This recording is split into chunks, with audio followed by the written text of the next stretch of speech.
10월 13일부로 이번 프로그램을 끝마치게 됐어요. 5주차 도중이었는데 퍼포먼스 하락이 좀 너무 크게 느껴지더라고요. 제가 그랬었죠.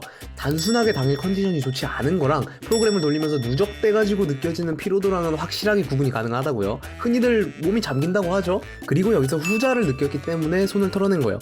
보시면 겨우 중량이 150kg밖에 되지 않는데도 되게 힘들어하는 게 보이시죠? 당장 지난주에 165kg를 8개씩 때려박았던 거랑 비교하면 확연하게 출력의 저하가 눈에 띄잖아요. 물론 이게 랩피알이었기 때문에 어떻게 보면 당연한 수순이었을 수도 있죠. 이 이외에도 그동안 느낀 게 있었기 때문에 고볼륨 사이클은 한 4주차에서 5주차 정도에서 끊는 게 가장 적당한 것 같았고, 슬슬 언제쯤 프로그램을 끝마쳐야 하나 간을 보고 있긴 했거든요. 사실 이번 사이클에서는 다른 원인도 좀 많이 껴 있었어요. 그동안 거의 하지 않고 있었던 고중량 싱글 세트를 잘 들린다고 기분 내키는 대로 시도했었던 것도 있었고, 초반에 컨디션 좋다고 너무 강도 높게 달렸었거든요.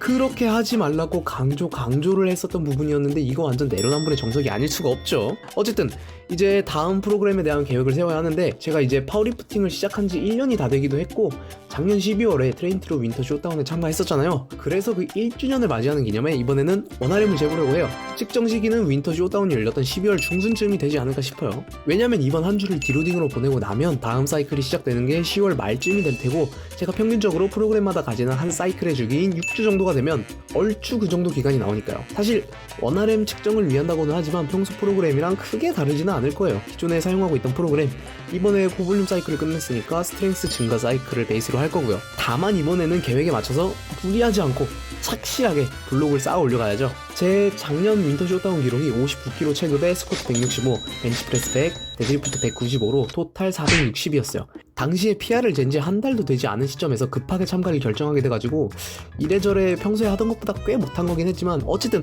오피셜하게 측정했던 기록이 그렇게 남아있으니까 비교 기준은 여기다가 맞춰놔야겠죠. 그래서 제가 이번에 기대하고 있는 수치는 스쿼트 200, 벤치프레스 125, 데드리프트 220 정도가 되지 않을까 해요. 종목별, 차수별로 디테일하게 따져보자면 스쿼트는 180, 190, 200, 벤치프레스는 115, 120, 125, 데드리프트가 조금 애매하긴 한데 이상적으로 나눠보자면 200, 210, 220이 되겠죠. 그리고 토탈로 하면 545가 되겠고요. 물론 이것보다 더 늘지 못할 수도, 그럴 것 같지는 않지만 혹시 어쩌면 더 늘게 될 수도 있겠죠. 일단은 희망사항이니까요. 욕심은 금물이죠. 참, 체급은 당연히 59kg 그대로고요. 그리고 이 545가 절대 낮은 수치가 아닌 게, 요 545라는 기록이 작년 아시아대회에서 3등을 했던 수치거든요. 그 바로 밑에 있는 4등이 515로 차이가 상당히 많이 나기도 하고요. 오히려 높으면 높았지 절대로 낮다고 이야기할 수 없는 수치라고 할 수 있는 거죠. 체급이 체급이니까요. 제 파워리프팅 생에 있어서 최종 목표치가 600이에요. 얼마 안 돼 보인다고요?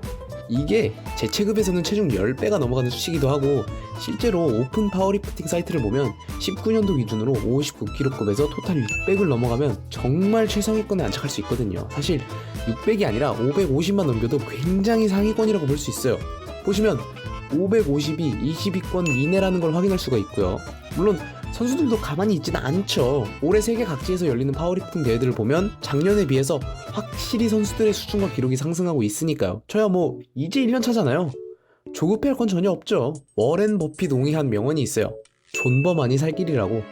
정말 좋은 해답이라고 생각해요. 뭐든지 하루 이틀 만에 이루어질 리가 없잖아요. 좋을 때도 있겠고 좋지 않을 때도 있을 테고, 그 모든 과정을 버티면서 천천히 나아가면 되는 거죠 뭐. 어쨌든 이제는 2달도 채 남지 않은 2020년을 마무리할 원RM 측정 계획의 윤곽은 이렇게 세워졌어요. 코로나 때문에 뭘 한 것도 없는데 삭제되다시피 한 해라 참 아쉽기도 아쉽지만 할 수 있는 걸 해야죠. 오늘도 봐주셔서 감사드리고 다음 영상으로도 찾아뵐게요. 감사합니다.